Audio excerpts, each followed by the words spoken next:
नमस्कार, मैं कैप्टन राजेंद्र सिंह फिर आपके सामने उपस्थित हुआ हूँ एक सामान्य चर्चा के लिए। आज का विषय यह है कि ये यूट्यूब और फेसबुक में लाइव होना और योग का प्रचार प्रसार करने का मेरा उद्देश्य क्या है ना? एम एंड अल्टीमेट एम ये क्या है? अब पिछले 15 सालों से ज़्यादा समय से योग से जुड़ने पे जो कुछ सूक्ष्म ज्ञान प्राप्त हुआ है, क्योंकि ये तो समुद्र की सागर की तरह है, तो हम इसकी एक ब्रांच हैं छोटी सी, एक तालाब के बराबर या एक झील के बराबर का ज्ञान है। जहाँ योग एक समुद्र है तो उसमें अंजुलि भर उसके जल के समान ही हमारा ज्ञान है। मगर जो भी ज्ञान है उसको चाहते हैं कि समग्रता के साथ आप तक पहुंचाया जाए। अब जैसे world wide international yoga day के सेलिब्रेशन करने के बाद ये पूरे दुनिया में लगभग 200 देशों में फैल चुका है। और अब इसके साथ साथ जैसे विस्तार होता है तो क्वालिटी कंप्रोमाइज हो जाती है।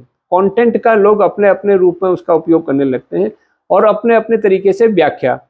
अब आप हैरान हो जाएंगे, जो वेस्ट में जो योग चल रहा है उसका अलग, आप उसका कई विकृत रूप, डिजेनरेटिव आपका उसका फॉर्म मिलेगा आपको।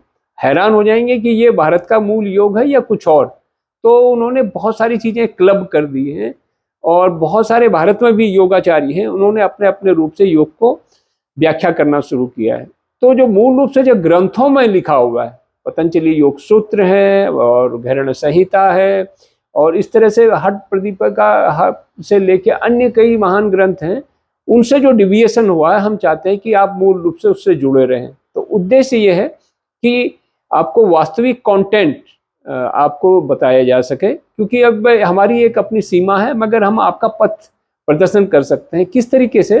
जैसे आप ट्रैफिक में जाते हैं तो चौराहे के ऊपर ट्रैफिक पुलिस वाला होता है, वो आपके साथ तो नहीं जाता गाड़ी में, मगर आपका मार्ग को प्रशस्त कर देता है, ट्रैफिक को रेगुलेट कर देता है। तो कुछ उसी भूमिका में हम रहेंगे, जहां हम आपको चाहेंगे कि आपको वास्तविक योग बताया जाए और सही रूप से आप इसको कैसे आगे बढ़ सकें, कैसे आप सर्टिफिकेशन कर सकें और उसको आगे कहाँ जन जन तक पहुंचा सकें। जिस रूप में आज मैं हूं उस रूप में हमारा लक्ष्य आपको भी पहुंचाएं। तो अगर आपका सहयोग मिलेगा तो निश्चित रूप से हम आगे बढ़ाएंगे। कभी भी कोई डाउट होने पे आप हमेशा अपने कमेंट, जो आपका कमेंट बॉक्स है उसमें अपने कमेंट लिखिए। उदाहरण के लिए कि कभी एक व्यक्ति बोलता है कि मेरा बीपी 190 और 140 है, तो मुझे कपालभाति करनी चाहिए कि नहीं करनी चाहिए, या मुझे हमेशा सर्दी खांसी जुकाम होता है, क्या मुझे शीतली और शीतकारी प्राणायाम करना चाहिए कि नहीं करना चाहिए।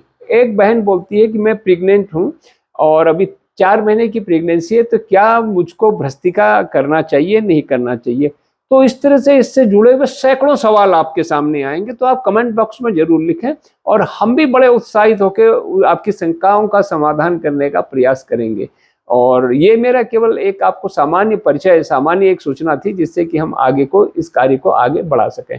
आज सत्र को यहीं समाप्त करेंगे। धन्यवाद। जय हिंद।